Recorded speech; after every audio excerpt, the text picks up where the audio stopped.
Well, hello, friends. Welcome once again. This is a live edition of Syracuse Sports. You got Brent Axe, you got Javon Edmonds, and we've got a starting quarterback for Syracuse football. QB1 has been named, and his name is Rickie Collins. As I believe you heard these same two people you're watching and listening to on this pod say a couple weeks ago, but as they say, Javon, officially official. Always nice when the head coach gives you some juicy news out of a media session. And he held his word. You know, he said at the beginning of camp they weren't going to mess around. He wanted to name his quarterback as soon as possible. Last week, he said, we're going to know who the quarterback is really soon. And here today, ahead of the spring game with a few more practices to go as well, Syracuse has its starting quarterback here. Not to the surprise of either one of us. I think we kind of saw this coming, but not every coach is willing to get out there and just name his quarterback this early. Fran Brown, though, not afraid to tell everybody who won this competition. Fran gave us, I can easily say, through my 5 years as a reporter, he is the most transparent coach I've had the pleasure of dealing with on the football side. So it looks like he's going to surpass Rod Carey and Stan Drayton for me on the football side. Today was very, very entertaining for me, to say the least. Yeah.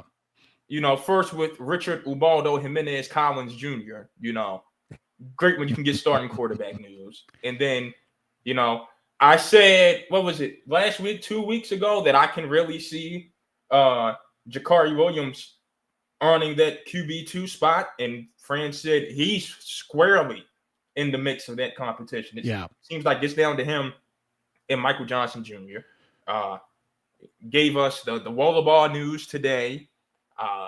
And then for my own personal enjoyment, I wasn't looking for this reaction at all. I have now learned to just stop asking Fran Brown about his years working for Matt Rule. Something happened between those two, and I'm perfectly fine not knowing what it is. I know firsthand that Rule can be a nice guy, but he can also be someone you've got to look out for. So yeah, there's some stories interesting today. Yeah, there's some stories, and you mentioned Fran's the most transparent coach you've covered. Not to drop rank on you here, Javon, but I've got some gray hair coming in here, and I've covered a few coaches in my day. It's refreshing that he just tells you what's on his mind, not only with the quarterback, but as you mentioned, so a couple other things we're going to hit here, guys. Rickie Collins is certainly the big story, but David Wohlabaugh, offensive tackle, he was working at center as well during the spring practice. Fran saying tonight that he is going to enter the transfer portal and likely will transfer out.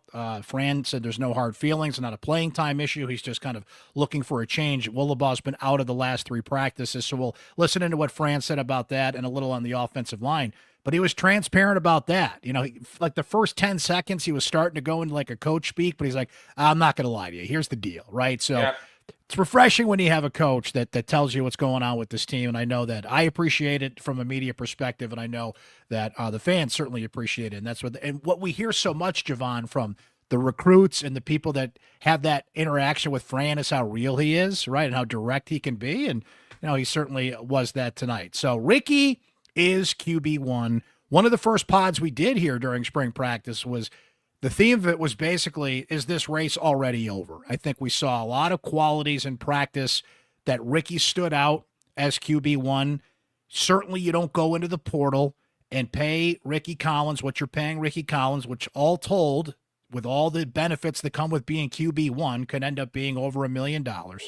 Elite 11 guy, was at LSU. Grant Nussmeier comes back, who could be a high pick in the 2026 NFL draft, had been tutored and mentored by and is still friends with Jaden Daniels. Just a talented guy that was in a spot that maybe he wasn't going to get over the hump. Comes into Syracuse, establishes himself right away. And I think this is a smart move on Fran Brown's part. If you know who your guy is, you name the quarterback. Basically, I think what they were doing, Javon, was let's just make sure we're right about this and there's not an uh-oh moment, right? Bring him in and you're like, uh-oh, what about this? What about that? Like you're just reaffirming what you believe, and he did that, was there through the bowl prep. Kyle McCord's been around spring ball a lot, kind of gave his blessing on this. Fran talked about that tonight. So I think we did see this coming. I wrote a column about it. We talked about it here on the pod, but you just had to be sure. And here on April 7th, Fran was sure about that. I think it's smart because what we learned from particularly the Kyle McCord situation last year, Javon, the team's got to know who its quarterback is. And it was, I'll use the word again, it was refreshing that you had a quarterback, who, even as a transfer, who commanded the room from the minute he got on campus, right? Team's got to know who its quarterback is. What's the use of going through spring, summer, and fall camp if you know who the guy is? Now, you brought it up, though. It's interesting.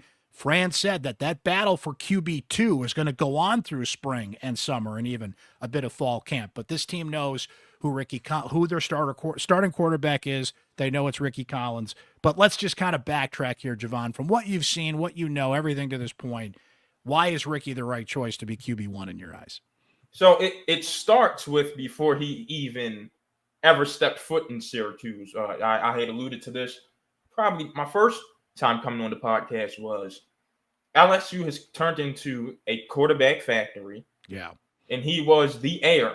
So, like, you always want to put your own eyes on thing because we talk away from work and, you know, I cannot stand so-called draft experts, right? I mean, I just their analysis and their scouting is just awful in my opinion, right? So if I think that as a reporter, every coach is going to think I want to get my own eyes on the kid also. But there are some programs and staffs that you trust to the point where, okay, if they trusted this guy, I know I can trust this guy. I'm just going to, you know, cross the T's and dot the I's on it. And it seems like that's all it was with Rickie. He was the heir to Nussmeier, who was the heir to Daniels, who was the heir to Burrow. So you check that box and you talk to the coaches down there. And coaches these days have no problem letting another coach know, like, hey, this kid, you know, he's not there mentally, you know, doesn't have it, this, that, and, you know, a whole multitude of things. Sure, yeah. And they didn't get that from LSU staff. No, they didn't. They got nothing but positive reviews of Rickie Collins. So it starts there. And then you bring him in for the winter workouts, and he impresses Nunzio Campanelli with his athleticism and his arm talent. We all know in college football, that's just anyone says you got those two things, you're probably going to be competing for the starting job. That's everyone's looking for traits in football these days, and they'll either coach you up to get you, you know, to a pro level quarterback, or they'll pull a Lane Kiffin and, hey, I don't really care about developing you. I'm just going to make sure you're great for my scheme that puts up some numbers and keeps me paid. And Jeff Nixon and his staff is the type of staff that, no, we're going to develop you to being a pro style. So, you know, winter workouts impress. Then you come to the spring and forget what we see in practice. Let's think about after practice. Every day, he is there putting in extra work. It's with Trevor Pena, your best pass catcher on the team, and it's with Dan Villari, the elder statesman of this team. Like, if quarterback hadn't become so overemphasized, I guess, in this past decade, Dan Villari would probably be the voice of that locker room, the team captain. You know, a former quarterback himself too. A former quarterback who knows what he sees. Yeah, who works with Rickie as a quarterback. Like, hey, so look for this the next time and touch up on this, and you know, and then Villari also helps all of the pass catchers in that aspect because he's like, hey, I've been on both sides of the equation. It helps that guy better when we get to this spot at this time, or we run this route on this angle or at this distance, you know? So when you mix all of that, like Fran said, Rickie did everything to earn that starting job. The whole team is behind him, including that quarterback's room. So now on to August 30th. Yes, on to August 30th, Tennessee, Syracuse, and they've got a pretty good quarterback themselves. It'll be interesting to see that matchup. And look, there's just a certain look and a feel. You see the accuracy, you see the touch, you see the ball placement. There was even a throw we were watching. They did a little 11-on-11 work today, not like a formal 11-on-11. They weren't even in pads today at the practice we were at today. And then they were doing just a throwing drill, and he threw about a 30-yard dart, to use that phrase in a different way, to Trevor Pena. That was just That's a starting quarterback throw. And it's not to say I didn't see Michael Johnson Jr. do that. I didn't see Jakari Williams do that. I just saw Rickie Collins do it more. Now, again, we didn't see the scrimmages. We didn't see some of the things that they want to hide from the media. But from what we saw, from what I've heard in practice, just everything lining up to it and the things that you mentioned about his background, it just felt like he was QB1. And to reassure that for the team and for everybody involved going forward, I love that Fran is not playing the cloak and dagger game, and let's keep it secret from Tennessee till kickoff on August 30th. If you know your when they know who the guy's going to be, they know too. Exactly. I like that he acknowledges that. We know, everybody knows, and most importantly, the team knows who their guy is here. So here's what Fran said tonight. It was a Monday media session. Fran's been doing every Monday through spring ball. And, of course, the quarterback question was asked. And here's a little bit of Fran Brown on why Rickie Collins won the job. Consistency, just doing things right as I'm meeting with him. He threw 2 footballs last week to Trevor that were like, okay, this guy could do things. He makes plays sometimes. It's like, wow, you can't really make that, right? A lot of guys can't make that play. He has a different arm. He has a big, strong arm. So we're excited about him. That's Fran on why Rickie won the job. McCord kind of gave his blessing as well, and seeing remember, Rickie came in for bowl prep. He was around and got to get in that process that's big. A little early, which is big. That's because especially when you're coming and hitting the ground running in this situation, you want to get as much time as you can. You brought up all the extra prep he did with Dan Villari after practice. Just felt like Rickie was doing everything humanly possible to catch up as quickly as he can. And see, this is the important thing, too, in this discussion, Javon. He's got 3 years of eligibility left. I mean, Kyle McCord had one of the best single years a Syracuse athlete has ever had. I mean, Carmelo Anthony's the king of that discussion, no question about it. But in 1 year, Kyle McCord was the nation's leading passer and won 10 games and set a whole bunch of records at Syracuse. It's pretty darn good. So Rickie is going to come in, and as Fran said there and said a couple other things tonight, he still has to learn. There's mistakes that are going to be made. You're playing Tennessee in your first game. That's scheduled. Like, he's just not as seasoned, as much work as he puts in as a Kyle McCord was. He has all the skills. Now he's got to put everything and make it battle-worthy. But 3 years of eligibility. We've been talking about this a bit with the basketball team, too. They went after transfers from UCLA, Oregon State, and high-level schools, right? And a bunch of guys that have 2-3 years of eligibility remaining. To do that at the quarterback position is important, too. But now it's going to be interesting, Javon, to see, and Fran even mentioned it, it's the nature of the business, and we'll talk about it with David Wohlabaugh here shortly. But so now go through the list. If you're Michael Johnson Jr., your father's a coach, it's your 6th year, you've already transferred, are you going to want to do that again? And to do that, to try to earn a starting job somewhere else going into fall camp, which is not easy in your final year. Jakari Williams has a lot of eligibility left as a redshirt freshman. What's he thinking, right? You brought in Luke Carney, who has been the 4th guy in the rotation. I don't think he's going anywhere. I think he might redshirt. We'll see about that, depending on who transfers and everything. And then Henry Beelan, who they brought in, or Rich Beelan, pardon me, who they brought in, and it has, I mean, look, he's got a lot of work to do to get into that conversation at quarterback. But if 1 or 2 quarterbacks don't see an opportunity to even compete for the backup position and transfer out, it's going to be interesting to see how the dynamics of that room will go. But based on who they have now, Fran said that MJ Jr. and Jakari Williams are going to battle it out for the 2 spot spring, summer, and right up until the start of the season, it seems. It seems like, to me, the strategy has to be like, you ask Mike to stay because you've been around, he's helped you mentor those young guys in that room. His dad's the tight ends coach and co-offensive coordinator, one of those titles. So obviously you ask him to stick around. But if he leaves, you understand. Then it's on to Jakari. And if you're Fran, you have to think about it like this.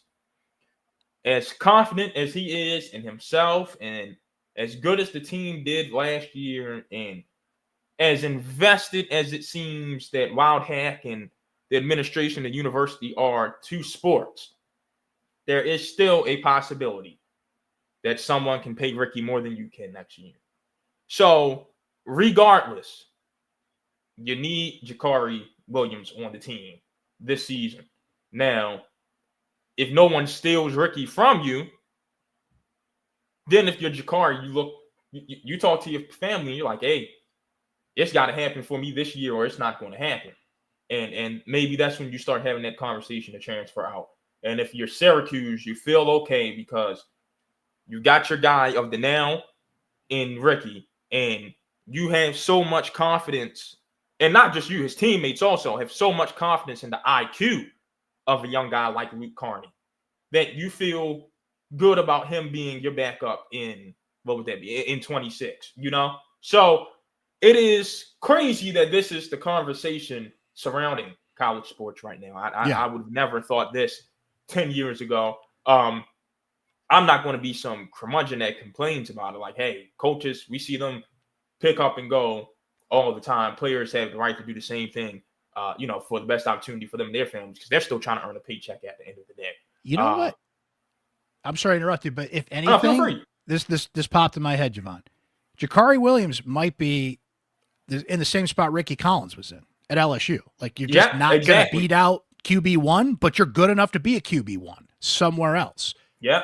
I'm not trying to tell him what to do. If he likes it here, if he wants to compete to be the backup and eventually maybe try to wedge his way into that conversation in the future, then I think he'll be welcome to do that. But if he came to me and said, what should I do? I would encourage him to go in the portal. Because if you want to be a starting quarterback, that would probably be your best route to do it. From what I've seen of Jakari, he is talented.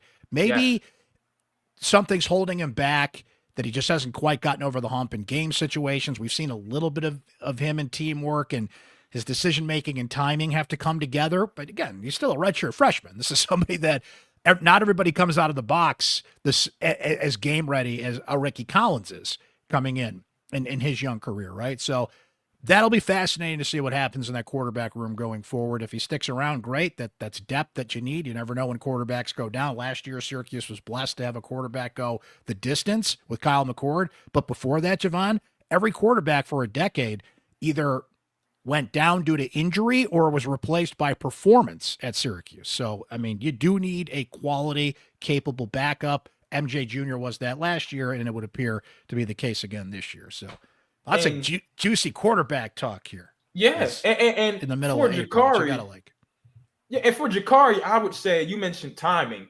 That is the word for him as a passer, but it's not him knowing when to throw the ball to me as much as it is knowing when to come off of a read. From what I've seen in the team periods, he'll stare down his first read a little too long. Like, he wants that to work. Now, he can identify who else is open, which is good because most quarterbacks who stick to their first read can identify the next one. He can identify the next one. It's just he sticks on to the first one a little too long. So just another season of practicing, you can get that out of his system with no issue.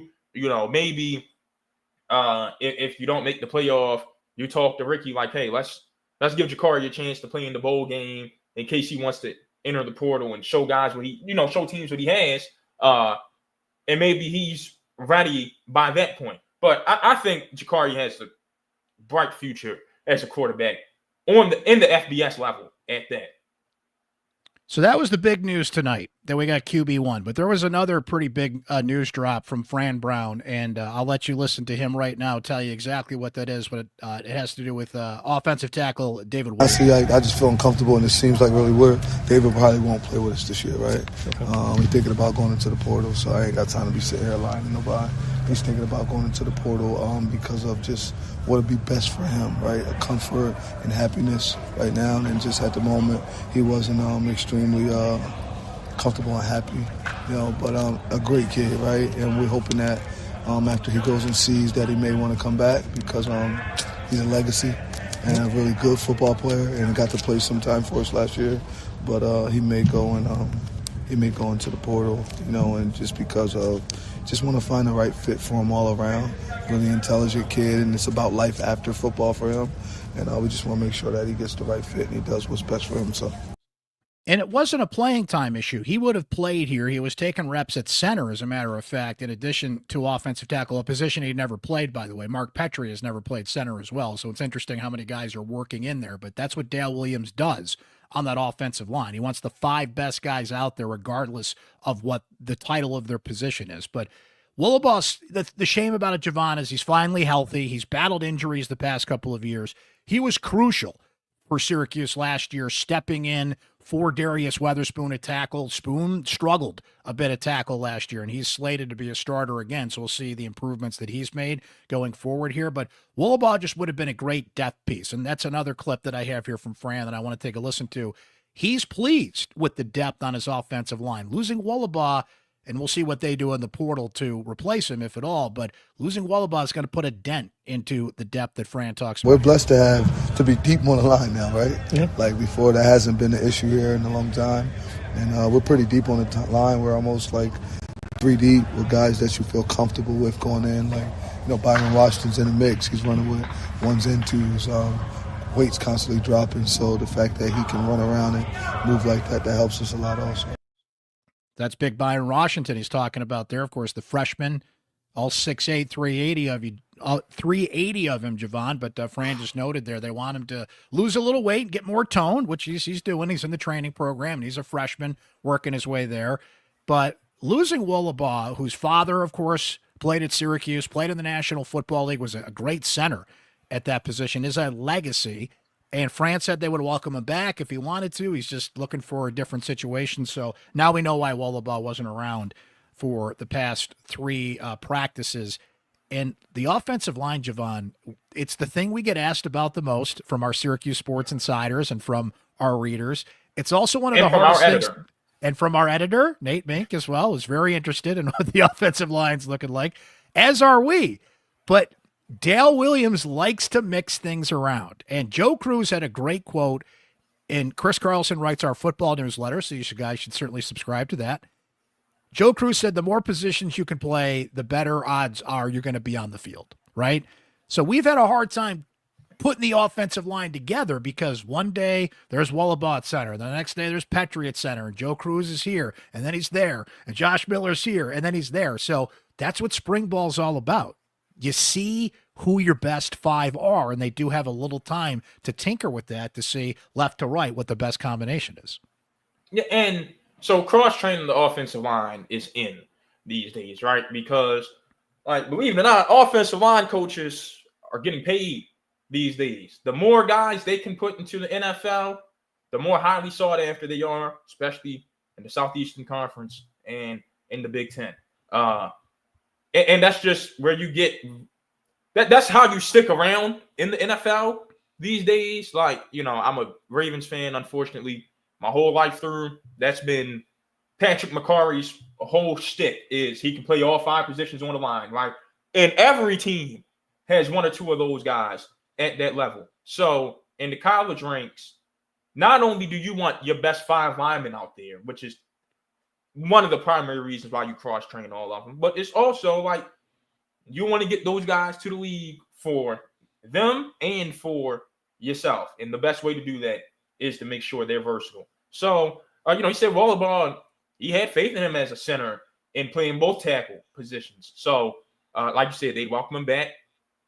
I don't see why they wouldn't welcome him back, especially with being legacy. And just as many returning guys as this unit can have, they need, because they're just young. So many snaps from last year being replaced. Anyone who wants to come back, you're just welcome with open arms. And what's the signature food out here, Brent? The signature food? Signature food in Syracuse? Boy, I would say, have you had salt potatoes yet? I have not. Okay, we got to get you some salt potatoes. That's kind of our signature dish. There's so much great food in Syracuse, but if you're talking about a signature Central New York dish, that's what we're known for, salt potatoes. Then you welcome all of those guys back with open arms and 2 plates of salt potatoes. There you go. Fantastic. So we saw an 11 on 11 today, and I want to stress Everything we just said. The offensive line is a work in progress, guys. Yes. Okay, but this is what the first team offensive line was in a little 11-on-11 drill we saw earlier this afternoon at practice. Darius Weatherspoon at left tackle, Josh Miller at left guard, Mark Petrie, as we said, has been taking time at center, and this is his first opportunity to do it. Joe Cruz at right guard and Travion Mack at right tackle. But Enrique Cruz has been working in at right tackle. Byron Washington has been getting run with the ones and the twos. And we saw this last year, Javon, a good 7-8 man rotation at offensive line. Injuries happen, stuff happens. We mentioned Weatherspoon really struggled for a stretch last year. In comes Wohlabaugh at left tackle, right? They're not afraid to rotate those guys, not only to keep them fresh, but if somebody's not doing what they need to do in pass protection versus run protection, those mix-ups, they will do it. So that's something to watch right through the end of camp, because remember, we'll have the spring game Saturday, but there's still 2 practices after that. And Dale Williams is actually the last coach we're going to talk to, I believe, next Wednesday, the 16th, when camp breaks. So we'll see what his sense of the offensive line is as they break camp, and I think we'll have a better idea after the spring game. That is actually one thing to keep an eye on in the spring game, Javon. Sometimes these spring games don't really give you clues in terms of positions, but Fran said tonight they're going to hit in the spring game. And he's looking to figure some stuff out. And he's still looking to figure stuff out. I think that offensive line is something to keep a very close eye on Saturday at the spring game, which, remember, starts at 3 o'clock, but they've got all kinds of festivities on the quad. The block party starts at 10, food trucks, games. They've got live music going on. The Orange Walk starts at 12:50. There's going to be a meet and greet with Coach Fran and the team. That starts at 12:50, goes till 1:45, and then the game starts at 3 o'clock. Of course, we'll be there. All the coverage for our Syracuse Sports Insiders on syracuse.com, and we'll be around. Come hang. If you see us walking around the quad, and I'm going to walk around the Dome, Mirror and Victory Court all over the place, say hello, talk some ball with us. I can't wait to see you guys out there on Saturday. What should be a well-attended spring game. Yeah, no, we love interacting with you guys. Are we going to get Brent X just going up on the stage, grabbing the mic, and just breaking out into songs? Why not? Why not? You know, karaoke? I'm in. Let's little go. known fact, in elementary school, I was in a group, so I can listen. I got your background for you, I can hit you with a little couple of steps, I grew up on the Temptation, so you let me know what you need, and I'm there for you, my friend. This I need to see. If not Saturday, there is a local karaoke bar that we will be taking you to sometime very soon, because this I gotta see, and this I gotta hear as well. Brent, I'll be honest with you. I have not performed since the year 2008. Well, you got time to warm up and get back in the flow of things, right? It's like riding a bike. It'll come back to you. Just, do your exercises, get back into it. I cannot wait to see this. You don't lose it. It's just like riding the bike, basketball. Once you develop the jump shot, it doesn't leave. You just need to see one go in. So that is the spring game on Saturday. We'll have full coverage of that. I believe we're going to do a live pod afterwards and recap everything. Still a couple more practices to go here in spring as well. We'll be all over that here on the pod on syracuse.com. And being a Syracuse Sports Insider gives you direct text message access to me anytime you want to talk SU sports. The questions you want us to ask the players and coaches, just your thoughts on all matters Syracuse sports. It's a great time always to be a Syracuse Sports Insider, but especially now with spring football going on. Syracuse basketball has been very active in the portal. We've been keeping you updated on that. They're not done, by the way. Still need to add some players there. Lacrosse, what a win for them on Saturday. Javon and I were talking about that earlier today. And they got number 1 Cornell this week, and they're coming down the stretch with some tough games. We'll keep you updated on all of that. It's right there on your screen how you can become a Syracuse Sports Insider. And they had some thoughts, Javon, before we exit stage left here and go watch a national championship game that just tipped off. Timmy C says, it's a lot of hype, talking about Rickie Collins, for a guy who couldn't win the job at LSU. But I trust Coach Brown and Kyle McCord set the bar high that the next guy in line, no matter who it is, may be destined to disappoint some, but have to keep an open mind in this situation. And let's keep in mind, as Javon brought up earlier, the guy Rickie Collins couldn't beat is Grant Nussmeier, who is going to be a high pick in the 2026 NFL draft. And LSU is such a quarterback factory these days that they always have 2 or 3 quarterbacks on the same roster, right? Look at Joe Burrow and Jaden Daniels and Nussmeier. Just Rickie Collins just got caught and I don't blame him for not wanting to wait another year. He wanted his opportunity to be a starter somewhere for, in this case, what could be 3 years. And maybe that's the start of that journey here tonight, as a matter of fact, being named officially the starting quarterback. So I was in Philly on Saturday for the Temple News' 100-year celebration. Howard Bryant was there. Always great to see Howard. Tim reminds me of the readers we used to have back in Philly with that one. Sometimes there's just no shame in losing a competition to someone, like sometimes that's just the better man, the better player, the better team, And I wouldn't even say Nussmeier was the better player, It's just that's the experience. And Garrett Nussmeier tells you he wants to come back to your program. You take him. So I would say, Tim, my friend, let's get you some more positivity. I'm going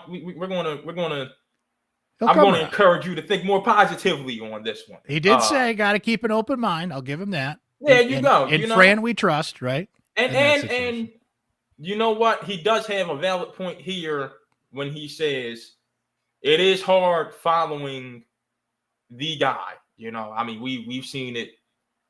We're wondering if it's going to be Kalen DeBoer following Nick Saban, down in Alabama right now. And in basketball, we've seen Hubert Davis is struggling following Roy Williams. Kyle Neptune just couldn't cut it following G Wright, So that is a thing.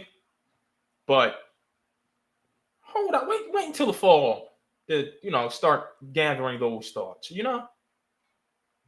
Let's see here. Porter says this. So does Jakari hit the portal or stay and sit behind a redshirt sophomore? Would leave us with Collins, Johnson, Carney, and Beelan, also a potential candidate for the portal. So we discussed that a little earlier, the discussion that Jakari's got to make about wanting to stick around and compete or find a starting job elsewhere. That would bump Luke Carney up the list. MJ Jr. at that point, I think, would be named the backup quarterback. I don't think you need a competition going forward. I think he's a solid number 2 in that case. But how the rest of the wheel spins here is going to be interesting to watch for sure. Greg notes this: losing Wohlabaugh's a big loss. He saved our season last year. Big praise there for Wohlabaugh. And Jack finishes with this thought, Javon. Tough to lose experienced offensive linemen, but if he doesn't think he'd get enough playing time, maybe we're better off finding someone in the portal. They're pretty deep on the offensive line. I don't think it would hurt if you spot somebody in the portal that you think could help you, right? And one guy that Fran mentioned briefly tonight that he's impressed with, and remember they brought in on the offensive line, is Nyquil Bertrand, who is right now 6'6", 320, redshirt sophomore. And anytime you bring in somebody from Alabama, it is going to certainly, there's going to be a neon sign above them of interest. So they have depth. So to me, Javon, I don't think you got to force it in the portal. I think you do have enough depth there. But if you spot somebody you think can help you, that's what the portal's for, right? Yeah, and we know Fran is partial to recruiting out of Georgia, Jersey, and Philly. Bertrand is Philly guy, was down at A&M, and then Alabama, like you mentioned. So he's going to get his chance for sure, as long as Fran Brown is the head coach. And do programs get it wrong sometimes? Sure. But if A&M and Alabama like you, you're probably a good player, especially when it comes to being in the trenches. Like if you wanted to say quarterback or running back, okay, then I'd have some skepticism with you. Maybe even defensive back. But when it comes to the heavies, I trust those two programs. That's one thing maybe we should know before we go, Javon. Now, again, this was one practice.